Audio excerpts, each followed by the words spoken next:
Professor Zeth Cole had taught strategic communications at the Galactic Military Academy for 32 years, and in all the time, he had never encountered a student quite like the human exchange cadet sitting quietly in the back row. Cadet Emily Chen attended every lecture, took meticulous notes, but never spoke unless directly questioned, and even then, her answers were brief and precise. Today's lesson focused on battlefield communication protocols, the intricate systems that allowed modern military forces to coordinate across vast distances during combat operations.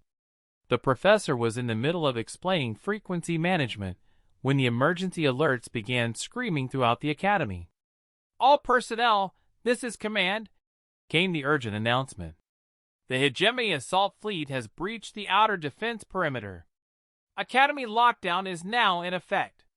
All cadets report to designated shelter areas immediately."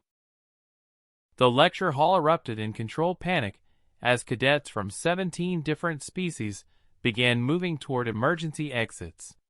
But Professor Zeth Cole noticed that the human cadet remained seated, her expression thoughtful as she studied the tactical display still active at the front of the classroom. "Cadet Chen," he called out, "you must evacuate with the others."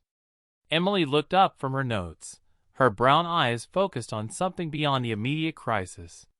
"Professor, may I ask about the Academy's communication array specifications?" "This is hardly the time for academic curiosity," Zeth Cole replied, but something in the human's tone made him pause. "Why do you ask?" "The Hegemony fleet is using standard tactical frequencies for coordination, correct? And they would need to maintain constant communication between their ships to execute a planetary assault of this magnitude?" Professor Zeth Cole's academic instincts overrode his survival instincts. "Yes, but what would happen if their communication network were suddenly disrupted?" Emily interrupted, her voice still calm despite the sirens wailing around them. "Complete tactical breakdown. Modern fleet operations require constant data exchange. Without communication, they would be reduced to individual ships operating on pre-programmed instructions." The professor paused, understanding dawning in his eyes. "But that's impossible. Military communication arrays have redundancies upon redundancies. No single point of failure could." Emily was already moving toward the classroom's communication console. "Professor, humans have a saying, 'There's no such thing as an unhackable system, only insufficient motivation.'" Her fingers flew across the interface with startling speed, accessing systems that should have required administrative privileges she didn't possess. Professor Zeth Cole watched in fascination as security protocols that had taken teams of experts years to design simply melted away before the human's assault. "What are you doing?" he asked, though part of him already knew. "Cascading frequency disruption," Emily replied matter-of-factly. "I'm going to turn their own communication array into a weapon against them."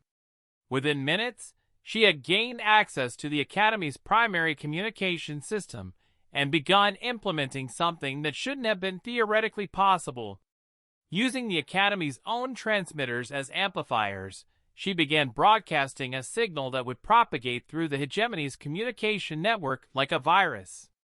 "The beauty of standardized military protocols," she explained as she worked, "is that they assume friendly signals are trustworthy. I'm sending what appears to be routine status updates, but each transmission carries a payload that will gradually overwhelm their processing systems." Professor Zeth Cole stared at his quiet student, who was casually dismantling an invasion fleet's command structure using nothing but theoretical knowledge and a communication console meant for classroom demonstrations. "Cadet, how do you know how to do this?" Emily paused in her work, looking slightly embarrassed.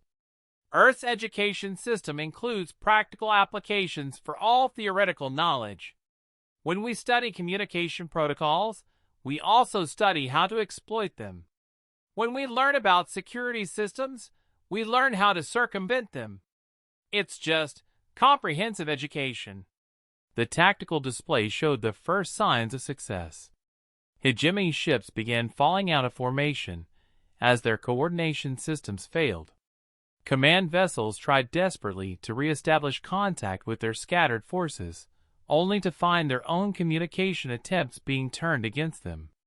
"Fascinating," Emily murmured, watching the enemy fleet's dissolution.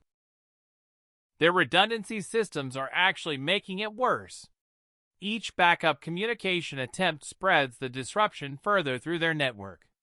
Within 23 minutes, the most feared assault fleet in the galaxy had been reduced to hundreds of individual ships, isolated and confused, trying to execute a complex military operation without the ability to coordinate their efforts. The planned invasion became a chaotic rout as ships collided with each other, fired on their own forces, and ultimately retreated in complete disarray. As the all-clear signal sounded throughout the academy, Professor Zeth Cole looked at his student with a mixture of awe and concern. "Cadet Shin, what you just accomplished, this will be studied for decades." Emily closed her notebook and gathered her materials, as if nothing unusual had occurred. "Professor, I was wondering if we could continue the lecture on frequency management. I have some questions about the theoretical applications we covered today. You just demonstrated the most sophisticated electronic warfare technique in recorded history, and you want to discuss theoretical applications?" Emily smiled slightly. "Well, this was just the practical application. I'm more interested in the theory behind why it worked so efficiently. For my final project, I was thinking of designing a more elegant solution."